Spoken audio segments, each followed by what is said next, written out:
Still now is being run by Nazis. And just like in Nazi Germany, it was the medical establishment that led eugenics and led this Jews are sources of infection and disease and dirty and so on. What happened is it was the use of medicine as a tool that led to tyranny, and it's no different now. Israel is being run by Nazis. I agree that Israel is under attack by the Satan coming in the labush of Jews. And I'm sorry, but the Israeli government does not represent God and does not represent the Jewish people.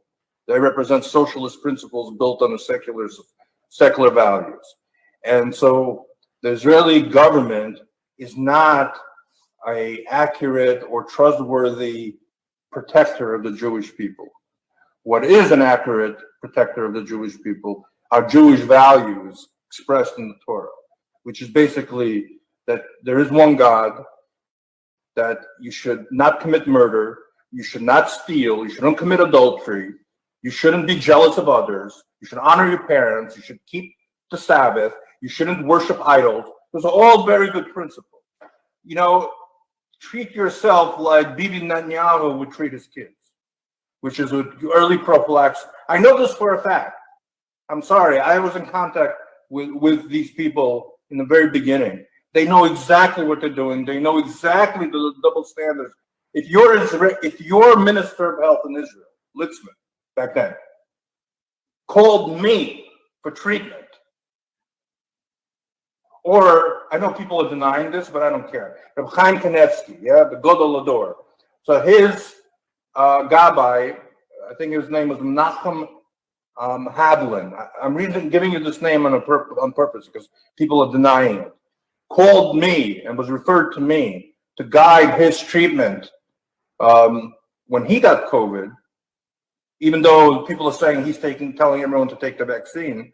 Okay, but my point is that there are enough people in Israel that know the truth, that for themselves will have one standard of care, but for others recommend different things. So stop, don't take the vaccine. Do not take the vaccine. Reject the vaccine. Do not take it. It's a poison death shot. Don't listen to your government. Your government is a Nazi institution. Stay away from them. Protect the people you love. Protect yourself. Respect your life. Your life has sanctity. You're made in the image of God. Rosh Hashanah is coming.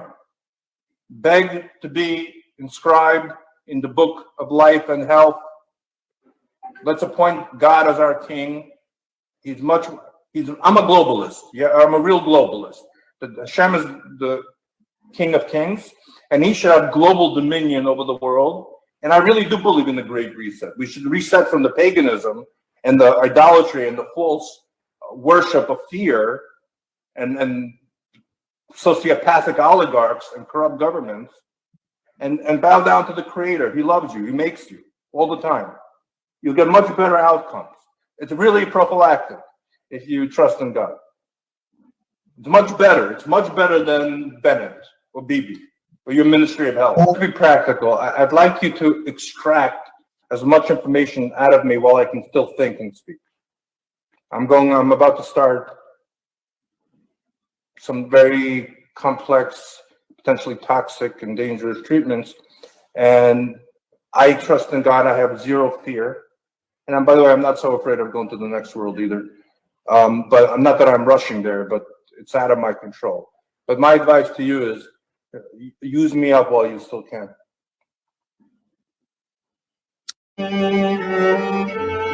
According to the numbers that we've seen, preliminary numbers from, it was published in the New England Journal of Medicine, that women that got vaccinated in the first trimester, their miscarriage rate went up from 10% to 82%. Miscarriage rate went up from 10% to 82%. That's preliminary data. Another way of saying it, out of 100 women who are pregnant in the first trimester, 10 would naturally miscarry. That's the global average. And now 82 miscarry out of 100. Do you understand what I'm saying to you? So if you want to kill your baby, you should get vaccinated in the first trimester. And the OBs that are doing it are just like following orders. That sounds familiar. Just following orders. Except they don't probably give it to their daughters or daughter-in-laws or wives. But for other people, they just follow orders. So my advice is don't listen to them at all. So there's a course of action that is not in your best interest. It's not in there's no medical necessity for what's being done. I think that the people that are involved in this are actively engaged in policies of eugenics, policies of population control and mass murder. If you look throughout history, and I have documentation to this, there have been very prominent voices that have advocated for the reduction of the population, from Bill Gates to Prince Philip to Ted Turner to all these different psychopaths that are on record, on video, screaming that we need to reduce the world population because it's going to kill us all. 18 months ago, now it's very easy to believe. And anyone who's still having doubts, stop being an idiot and stop being stupid, because your stupidity is going to lead to your destruction. It's time to wake up, grow up. Again, I'm going to be a little bit more harsh on these people because they have to take personal responsibility for their actions. Basically, most people in Israel are descendants of those people that were able to, with God's grace, avoid the gas chamber or the crematorium. Okay, stop being an idiot. Go back 80 years, listen to the stories. If your grandparents are still alive or parents, listen to the stories of what they lived through. Go to Yad Vashem. Go take a look how they used to make lampshades out of your grandmother's skin. And understand that there is a philosophy of malevolence and evil that wants to destroy you. It's not a new thing. Okay, it's only 80 years ago where 6 million of our people were slaughtered. You know what the most painful thing is? That the people that are doing it now are our own people to our own people. Yeah.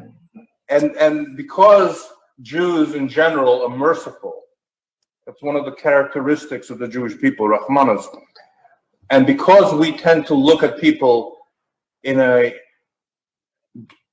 forgiving and gentle way, it makes it very difficult to spot and recognize in a timely fashion despotic, tyrannical actions. Personally ready to die in order that my children should live. And if you look throughout, let's say, in the Holocaust, it was only one German with a machine gun and a German shepherd that can herd or corral 1,000 Jews into a gas chamber. Now, what if, just practically speaking, those Jews would just turn around and trample the German? So maybe around the perimeter, 5 or 10 would have been killed, I know, but the rest would have lived. And this complicity, this sheep mentality, is the source of our own self-destruction. All it would take is a little bit of courage and a little bit of enlightenment, and just to say to the government, no, we're not going to take your poison death shot. Stop feeding us your lies. You go take it. Give it to your own kids. Leave us alone. What are they going to do? Arrest everyone? They're going to what? Kick everyone out of work? Everyone out of school? Not going to let anyone travel? It's the fact that, there's a saying, all evil needs is for good people to do nothing.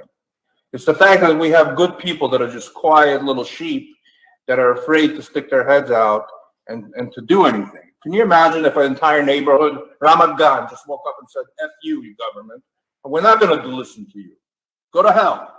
Australia is the test case to see, and all these despots, Klaus Schwab and Soros and all these Gates and all these monsters, biblical monsters, the embodied primordial serpent, are watching. What is going to happen in Australia? What's going to happen in countries like Israel with the sheep? Are they going to be quiet, or are they going to wake up? Because you know what? They're afraid. They're afraid of a popular uprising. The enemies of humanity fear humanity, and their weapon is fear and ignorance. In other words, keep humanity ignorant and afraid, and then we can control them one Nazi with a German Shepherd can control 1,000 people. However, if those people wake up and say no, then they can't control us.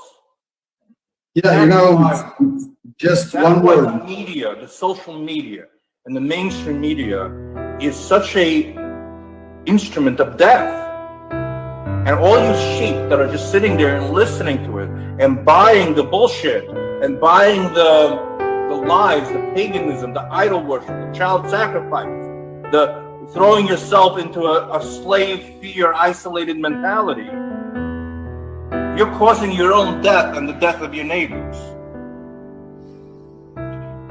So wake up. Anger is an understatement. When I see the slaughter of innocent people, we're coming up to Rosh Hashanah. You know what? I don't know how much time I have left, okay? You know I was diagnosed with recurrent cancer. I'm starting crazy treatments. Who knows what's going to happen?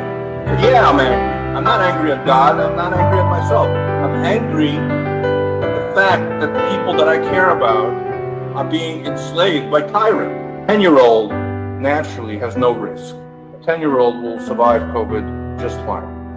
However, if a 10-year-old got an injection, that 10-year-old just grew up and became a 99-year-old nursing home resident, with the risk of a 99-year-old nursing home resident for death from ADE. So,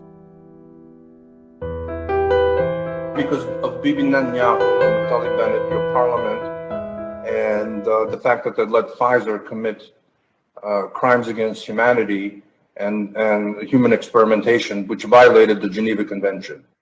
And the fact that you are now being governed by a reincarnation, a Gilgul, of Joseph Mengele on steroids. The fact that your own government that you've elected, that you have democratically elected and put your confidence in, is literally killing you from within.